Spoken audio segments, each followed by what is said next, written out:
What up, fam? Happy Tuesday.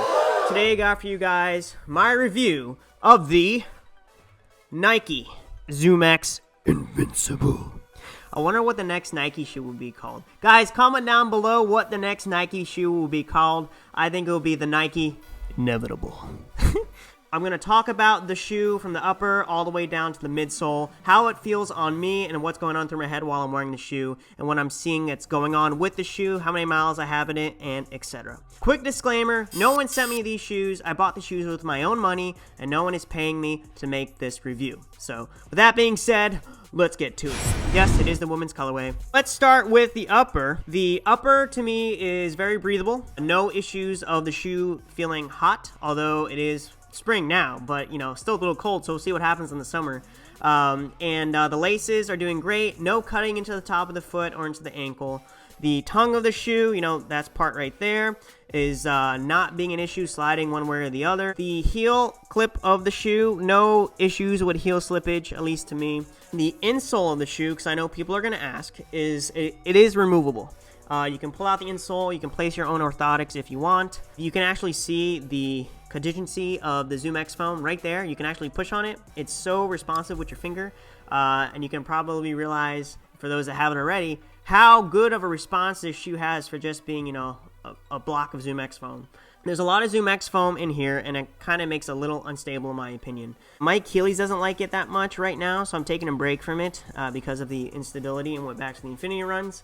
I do like the Infinity Run 1 Flyknits a lot more than this shoe, but this is a very close second. The midsole, it's holding up. I have about 110 miles in this shoe of mostly easy runs, a few strides and stuff like that. The bottom of the shoe, so the rubber on the bottom of the shoe, this is a caveat for me. I'm gonna explain this. Here's what the bottom of the shoe looks like after about 110 miles. Now, the first part of the shoe that wore down quickly to me was the outsole of the shoe right here, literally after the second run. And I have a theory of why. Guys, comment down below if you have the ZoomX Invincible and if the out rubber is wearing down quicker on you, because I've heard other people say the same thing. So in my theory, since there's so much ZoomX within the shoe and it's very pliable in the sense of responsiveness, here's an analogy. Think of like a fish tank or a rectangle cube filled with water, right? You push the tank itself when there's water in it.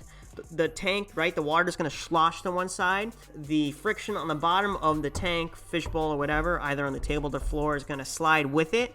But there's a certain force of friction or coefficient of friction that goes on between the surface that the fish tank is on, aka your shoe, and the road. So think of the ZoomX foam as water in a fish tank.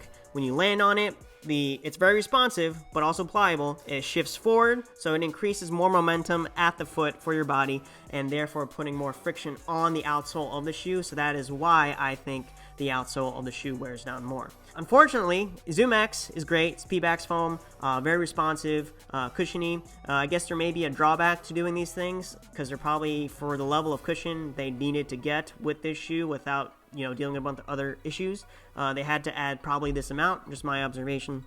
Now, when I wear the shoe, I only wear the shoe for easy days. Like I said, I've worn it for some strides. It's a little bit of a slower shoe.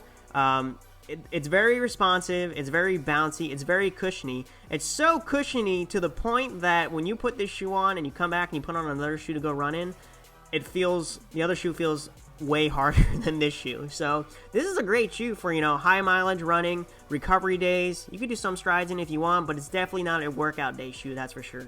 Let's see how many miles I can get out of it. I'm gonna do a 1,000 mile review and a 1,500 mile review, so I'm gonna run this shoe into the ground. If you guys haven't checked out my shoe rotation video, I do 7 Nike shoe rotation. Link up in the cards. Check out that video. So yeah, that is my review of the Nike ZoomX Invincible.